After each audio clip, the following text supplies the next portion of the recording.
perspective. But before him, maybe I give a chance to my co-moderator, Vიქტორ Ყიფიანი, to say something, to say a few words. First, Faris, thank you so much. First of all, I'm terribly sorry. I apologize enormously for this for this delay. Thank you so much and for presenting me. And we've just been listening to the living legends of the regional diplomacy, Mr. Tedros Zaporizhzhia. That's what I wanted to say very wholeheartedly.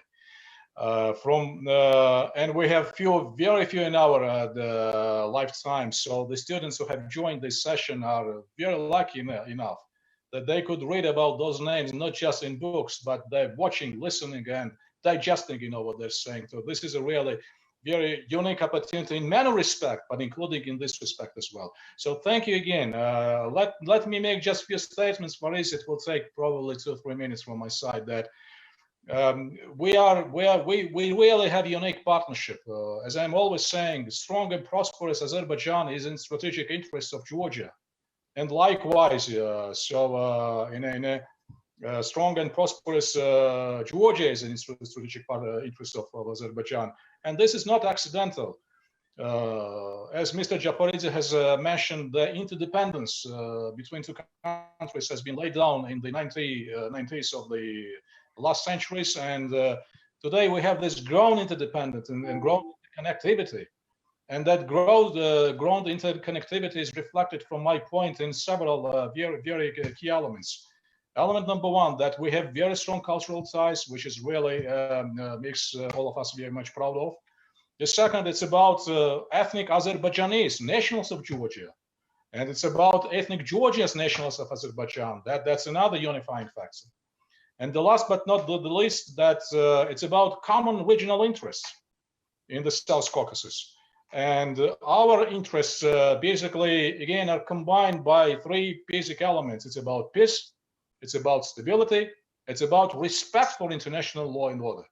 And I think that in many respects, this puts us on the same page. And therefore, Faris, we picked up, probably for someone's very grotesque name for this webinar, but it's very correct. It's very right to the point. It's about strategic partnership.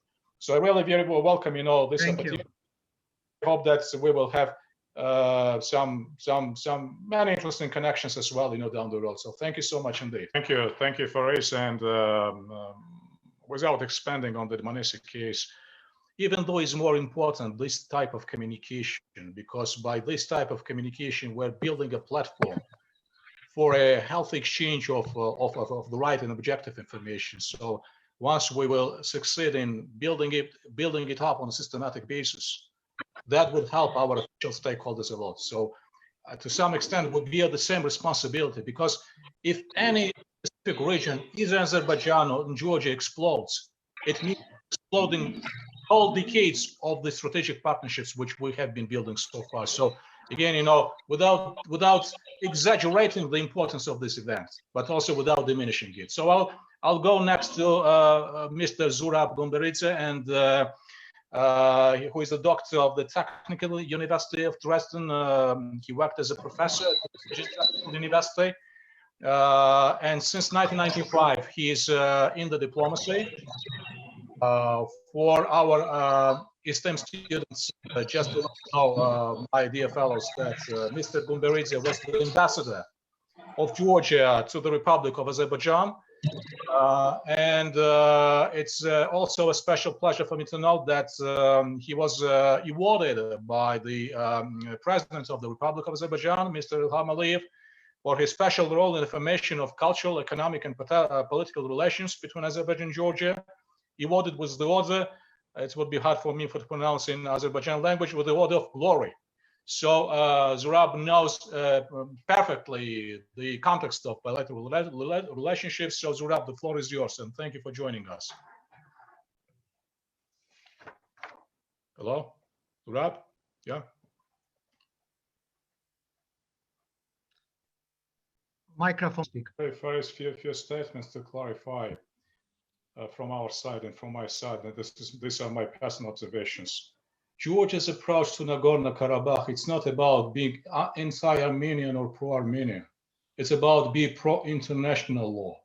I think, this is the most important basis and the most important narrative for Azeris-Georgians relationships, because international law dictates territorial integrity, respect for sovereignty. So I think that we should somehow, I understand it's very hard, but to recalibrate the wording, if it's possible at all. So this is one point. The second point, there was a question about redirecting Georgian foreign policy. I mean, redirecting Georgian policy is not about pushing the button, because Georgian pro-Western policy is not about the political decision. It's a broad consensus in society. And this is the mainstream consensus. So you can't change it just, by, as I said, pushing the button. So that consensus runs through the broad spectrum of Georgian society. And it's not a political decision.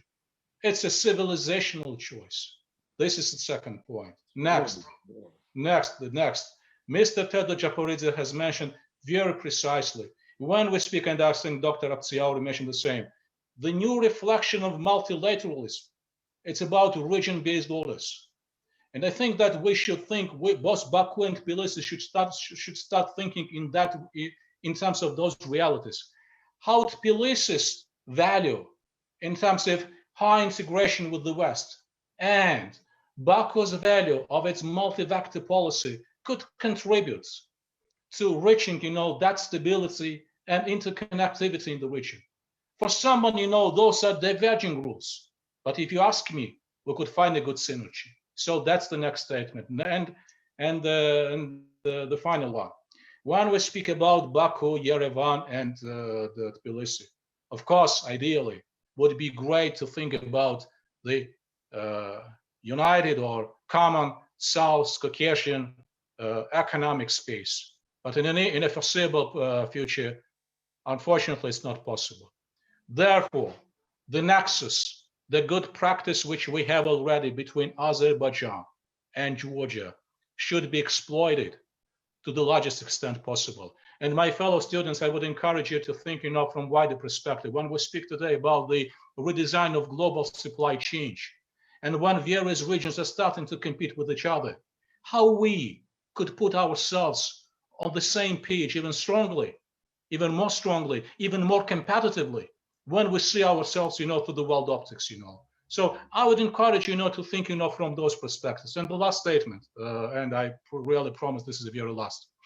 When we speak that Azerbaijan has resolved the territorial integrity issue, of course, with all my appreciation that you, our dear friends and colleagues, have made a huge step forward, I would be a bit hesitant, saying that that problem has been resolved. We could be facing, both Georgians and Azerbaijanis, the biggest problem in years to come. Hopefully that would not happen in your case, the Russian peacekeepers. That's something, which we should start, and I would invite you to start together with us, what would happen upon expiry of the 5-year term of the ceasefire in Nagorno-Karabakh. So this is the very key statement. And the last one, unique foundations of Georgia and Azeris the partnerships, that if we don't partner with each other, it makes Georgia less stronger and Azerbaijan more weaker. So this is, beyond the phrase, beyond this, eloquency in our expressions, this is really very exemplary tandem. And if we look at the world map, you can hardly find anywhere between two seemingly different cultures, two different religions, two different, but same, the respect and that affinity working with each other in this very risky and perilous regional order. And the very last point, please be cautious please be cautious not to be overwhelmed by any bigger neighbor, because the more united we are, the better we're making the home of South Caucasus, the less opportunity for external powers to intervene and to dictate, their tastes and their rules. So this is, I'm concluding here. Thank you so much.